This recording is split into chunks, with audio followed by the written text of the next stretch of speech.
Hello everyone, Assalamu alaikum. Thank you for joining the Halal in Travel Global Summit 2021 hosted by Crescent Rating. We are thrilled to have you here with us today. My name is Razy Shah and I'll be your moderator for our exciting panel on the topic what influencer marketing and content creation means today for the industry. So our objective for this session is to let you understand if the role of influencers would change post COVID, what strategies should influencers use now, and what digital content works and what doesn't work anymore. So today with me, we have the privilege of having Amira. So Amira is a travel content creator under the brand A Singaporean Abroad. She's a TikTok strategist and a flight attendant, and she has been to 28 countries and counting. We also have with us Hazirah. She's the content manager of HalalTrip, a leading global community platform for Muslim travelers. And last but not least, we have Adnan, who is one half of travel influencer couple Adnan and Samia. They are the founders of Halal Tourism USA, and they have been traveling extensively for the past 10 years, sometimes averaging over 400,000 miles of flying individually. And just before this session, I was asking Adnan, like approximately how many countries have they been to? And he's telling me that they have been to over 122 countries. So we are so happy to have the three of you here on this panel with me to discuss this very interesting topic. And to kick off, I have a question for Amira. So Amira, you're going to get us started. So the question for you is, I was reading an interesting statistic around how 49% of consumers depend on influencer recommendations. So as a travel influencer who could no longer travel during this period, how did you keep your audience engaged during this period? Okay. So as a travel content creator, I'm usually very active on Instagram and TikTok. For Instagram, I like to do, weekly travel polls and trivia to keep my audience engaged because traveling is out of question. So I wanted my followers and audience to have a fun way to think about travel. So as a source of halal travel inspiration, I created mini travel quizzes and polls to inspire and keep the sense of adventure and wanderlust in them. So yeah. A lot of my quizzes also involve fun airplane related questions or things they might not know about flying, and also interesting travel facts of countries around the world. Nice. I mean, that sounds really interesting. I wish I had participated in those trivia and fun quizzes. What about you, Adnan? Like, how did your content creation change, and how did you keep your audience and your following engaged during this period? Adnan, you're on mute. Sorry about that. First, thank you for having us. Crescent Rating is an amazing platform helping Muslim travelers throughout the world. One of the ways that I tackled was as a travel blogger or as a person that loves traveling and creating videos, there are a lot of video contents that we have that we tend not to post because it either gets backlogged or it's old videos. So we decided, why not take those old videos and create it into vlogs? So that's what we did. And since I basically utilize YouTube a lot, and I saw that other influencers, travel related, rather be from the Points Guy or Sam Chewy or other travel related contents, they were using, even the Food Ranger was using previous old videos. I said, why not do the same? And it doesn't hurt. Everybody's locked down, so that's what we did. We utilized old contents and uploaded for people to share and view. I think that's such a brilliant strategy, bringing to life content pieces that are old but are still very relevant. Hazirah, I mean, on HalalTrip, you have experimented with written content, with videos, with travel videos, and even a podcast. How did your platform keep the audience engaged during this period? Okay, thank you so much for that question. I think for HalalTrip, for a really long time, we've been working a lot on travel, on like media trips and like sharing about the Islamic side of a country. But I think the pandemic was a really good opportunistic time for us to actually hit pause and to actually shape our brand more into a lifestyle brand. So that's why we worked more on connecting the bridge between ourselves and our audience. So that's why we had the podcast, which is still ongoing, alhamdulillah. It's called the Halal Travel Podcast. We initially wanted to talk about travel, but we think it's a bit restricting. So we then talked a bit more about inspiring individuals or revert stories, more on that. So I think, inshallah, we are turning a bit more into the lifestyle brand to just work a bit more apart from travel, because since we're in a pandemic, we cannot really travel. So now is the time to actually connect more with our audience. Okay, I think those are really some really interesting initiatives, because one of the things I've noticed is a lot of brands. You look at AirAsia in Singapore, we have this this telco provider called Circles, and they're also moving towards more of just being a telco to being like a lifestyle sort of a brand. I think that's a really interesting direction that you guys took at Halal Trip. So that brings me to the next question. I think Adnan has touched this somewhat, where we look at one of the things I noticed was lots of throwback pictures, and people just doing domestic tourism. And unfortunately, for a place like Singapore, I think our travel influences are a bit limited because of the size of our island. So beyond just throwback pictures, beyond experiences in your home country, how can travel influences continue to provide value to the travel industry? So maybe this question we could start with Amira again. Okay, sure. Thank you. So I feel like because the entire, tourism industry has come to a halt, as a group of influencers, we always need to, support local businesses. So I want to, give back where I can. Also, different ways to maybe provide more value is as a content creator. We also play like a vital role in regaining customer trust, and so we can share more positive messages as well as reinforcing about safe travel as well as responsible travel. Thanks for sharing, Amira. Over to you, Adnan. I would actually recommend people, basically the travel industries, people who had sponsored our trips previously.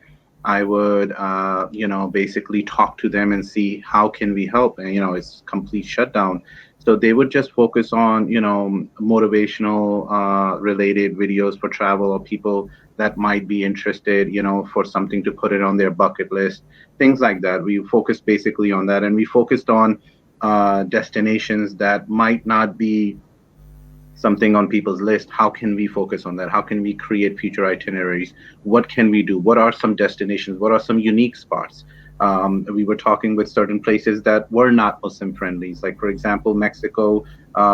Visit Mexico actually invited us during the last year, November and December, to focus on Muslim travelers, not within America or North America, but actually in Europe. They're like, we actually had a surplus of Muslim travelers coming in. How can we make sure that we can attain when the pandemic is over? What can we do to attract those clients? So we went there and we gave them a little bit of guidance. There were some other influencers as well that went there, and it was a beautiful experience. But these were some of the things that we focused on during these things.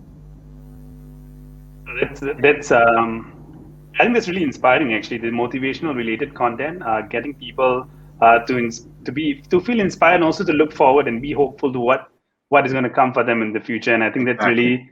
that's really amazing what you guys did. And I think for Hazirah, you've already shared a little about the content that you were creating during this period, about revert stories, about inspiring Muslims in the community. But beyond that, is there anything else that you'd like to share on how travel influencers can continue to provide value to the industry? I actually agree with Amira, where she said that we need to, as travel influencers, you need to use this time to gain the trust of our audience, to be the reliable source, and to give accurate information, with hopes of traveling again. So I think I want to say thank you to Amira, because I saw that she has been posting a lot of how do you say that, like safety precaution, like when you're traveling, what to look out for. So I think these kind of travel influence really make a part in the travel industry. And also with Adnan, I definitely do agree. And at HalalTrip, we're also working with a couple of organizations to help promote their destination and to highlight on the Muslim amenities, the Muslim halal food places in, for example, Jeju or in Singapore. So to ensure that once it's post-COVID and everyone can travel again, Muslim travelers are aware that there are halal options for them out there when they're traveling. Yeah. Thanks, Hazirah. I'm just making some notes so that maybe we can have a chat about some of these points later. So if you guys see me writing, I'm just making some notes on this. So that's really great points. And I want to ask in the next question, right? So this, again, I did some research and I looked at this few studies, and there was a study by this organization called Thomson. And what they discovered that businesses earn $6.50 for every dollar that they spend on influencer marketing, right? But of course, their investment in this area in influencer marketing significantly declined due to COVID. How do you guys think relationship between travel influencers and brands will resume post-COVID? And when it does, how do you think it would have changed because of COVID? So maybe this time we start with Adnan. Maybe Adnan, you can share. Sure. So, Alhamdulillah, we've had pleasure of working with various different travel industry leaders throughout the world that have invited us, whether it be from Bosnia to Makkah and Medina to Mexico.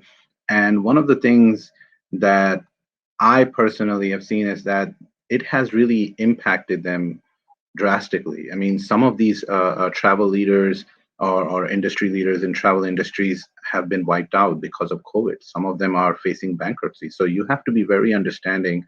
And at the same time, if they need the support, you shouldn't go after trying to go, like nickel and penny and dime them for, hey, you're going to have to pay me this or that. If you want to build a relationship, they were there to support you when they were at their best. I think we have a responsibility as human beings and as travel influencers to support them when they are at their worst. So that when they do get into that positive zone, we can work together. So this is, in my opinion, this is what I feel. This is what I actually talk, because some of these influencers that they approach, they're like, rather be from restaurants or travel industries, they're like, oh, this is our pay. But they should be more understanding and say, hey, you know what? Okay, you're suffering. How can we help? What can we do to make your business better? Or, because if you trust them and they trust you and they have good quality product, in the end, it will eventually work out. But you have to give them the positive push. That's what my beliefs are. I think that is actually that I find that really inspiring. I mean, it makes so much sense that we need to support each other, and like what you're saying, they supported the influencers when they were at their best, and now it's likewise for them to support them when they are not doing so well or when they're suffering. And it's I agree with your point about how a lot of these guys have suffered and are close to being wiped out or even been wiped out. I was just reading an article in the papers a couple of days ago. One of the big travel agencies here started delivering durian, which is this fruit. If you come to Singapore, this part of Asia, people love to get foreigners to try. I love durian. Yes. That is rare, Adnan. I mean, most people, especially from the States, they're not big fans of durian. So this agency, this travel agency, a big one, started delivering and selling durian online. I mean, this is the ways that they have adapted to it. So I think it's very important, like what you're mentioning, to support them as influencers. Then maybe Amira, since you work with a lot of these brands before the pandemic, how do you think that the relationship will resume, and how do you think it might evolve because of this pandemic?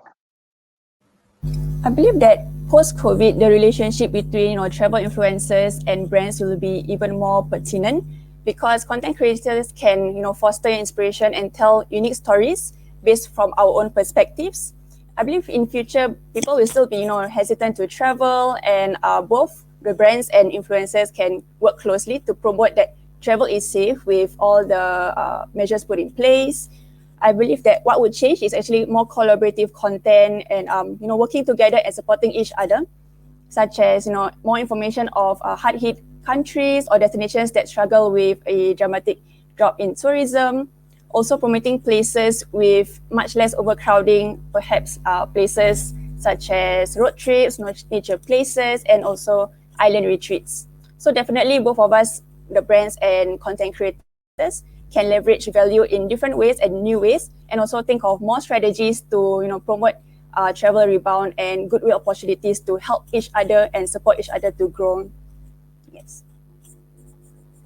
Thanks, Amira. I think that, as a non-travel influencer and a non-travel industry person, I think that's a really good point, because one of the big things I think I have, one of the big challenges, and I think most people would have, is we would be afraid to travel, right? Because of what has happened.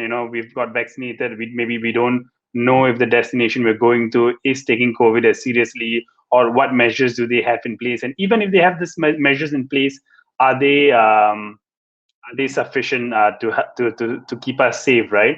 So I think there's a really good point that you raised about how the influencers and the brands will need to work into developing this confidence that travel is safe. And I also like the fact that you talked about how we need to look at promoting destinations maybe that are less crowded and that are lesser known, and maybe those have been hardest hit. So those are really excellent points, Amira. So Hazirah, do you have anything to add in terms of how the relationship you think is going to evolve and how it's going to change post-COVID? I would like to say she took my answer. I was just gonna talk about that. I was gonna say that, I think in the past we used to be really we used to use travel influencers to really market on very lavish lifestyle, very lavish travel lifestyles. So I think now what the travel industry is going to focus on, or like what travel influencers are going to focus on, is more on how, whether or not the country they're traveling to is doing well in handling the COVID-19 pandemic, or like, for example, when you take a plane, are there any safety precautions? Are you social distancing from the passengers around you? I think these are the things that I foresee would appear more in our YouTube channels, on marketing in general. And like, I think people are going to be more aware that COVID-19 is real, and that traveling in the new normal now is gonna be a hassle, but I think people are up for it. And also going to more authentic places like the islands, or less crowded and less commercialized areas. Okay, thanks, Hazira. So, from what I'm hearing, I think we're going to be looking at, we're going to be seeing a lot of content around safe travel, responsible travel. What are the precautions? So, as consumers, we're going to be expecting a lot of this, and I think it's very helpful content. And I think as a consumer myself, it's going to help me build confidence for each of those destinations. And like we all know, I have this wonderful study that I just saw earlier that said that according to HubSpot, 84% of millennials do not trust traditional advertising. And interestingly enough, I fall under the millennial category because I'm still below 39.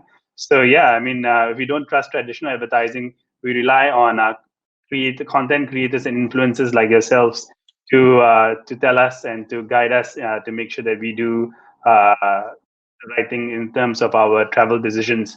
So coming to my next question. So Amira, you are a TikTok strategist. I think a lot of brands and a lot of us are now like trying to take it a bit more seriously, trying to like say, hey, look, this thing is doing really well. How can we leverage on this? So maybe we can start with you. Like, what type of content do you see yourself creating more of in the near future?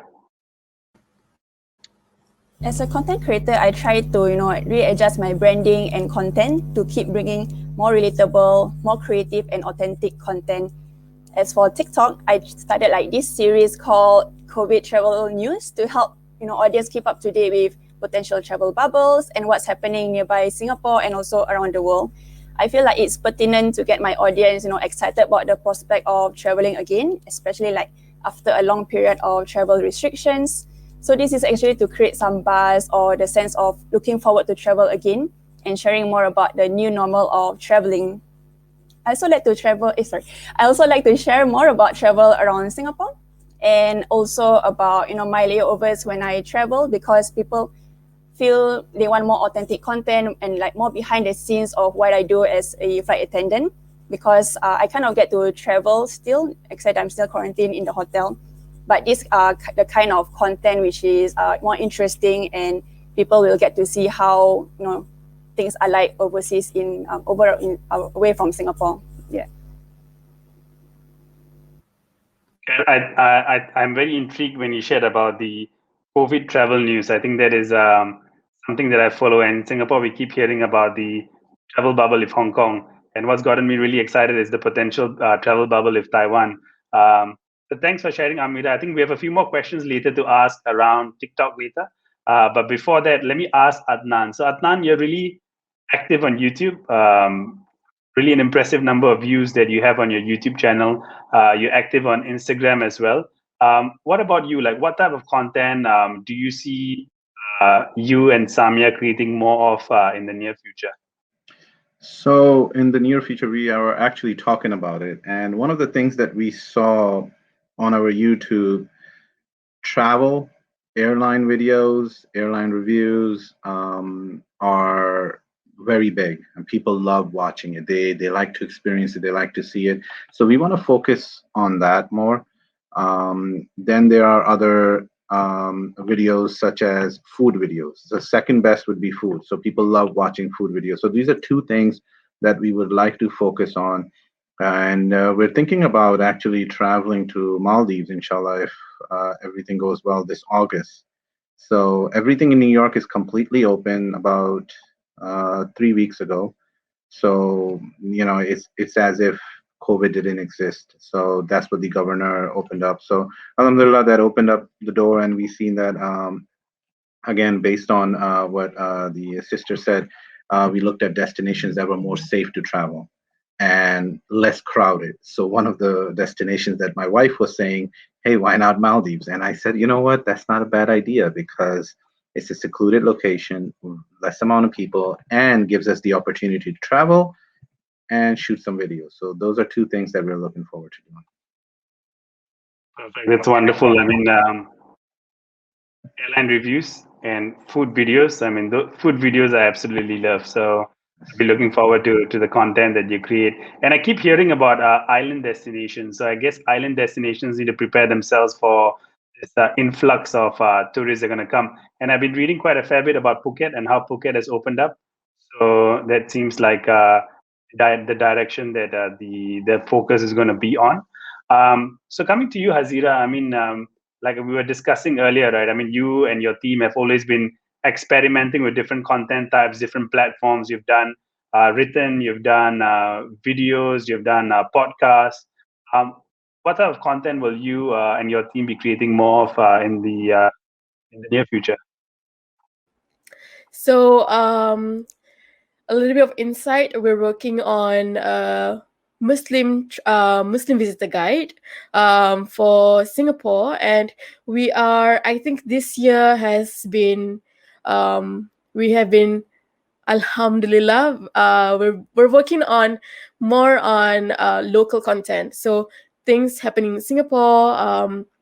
I think Amira would know, like the buzz on the newest halal food stall, or like the newest halal restaurants were really a big thing. And I think after working years after years of um, outbound content like traveling, I think it's about time that we focus more on local content like halal food in Singapore, new prayer spaces, and everything like that. So yeah, I think to be the informative brand for anyone traveling to Singapore. And inshallah, maybe other destinations we can work on, like the halal travel guides. And I would like to say that we're working on the Halal Travel Podcast season 4. Have a listen. Thank you, Hazirah. So there's a lot. So for everyone who's looking to travel to Singapore soon, be sure to follow Hazirah's excellent content. Thanks for sharing that, Hazirah. We are running close to the end of our session, so we're going to have a couple of more questions. So quick one is, what kind of digital content should travel brands focus on now? So maybe Amira, for you. I think, in my opinion, right now, short form videos are the way to go. So TikTok and Instagram Reels is a really good digital content to work on. Also, infographics can be really useful for people who wants to, glance over and get more information from it.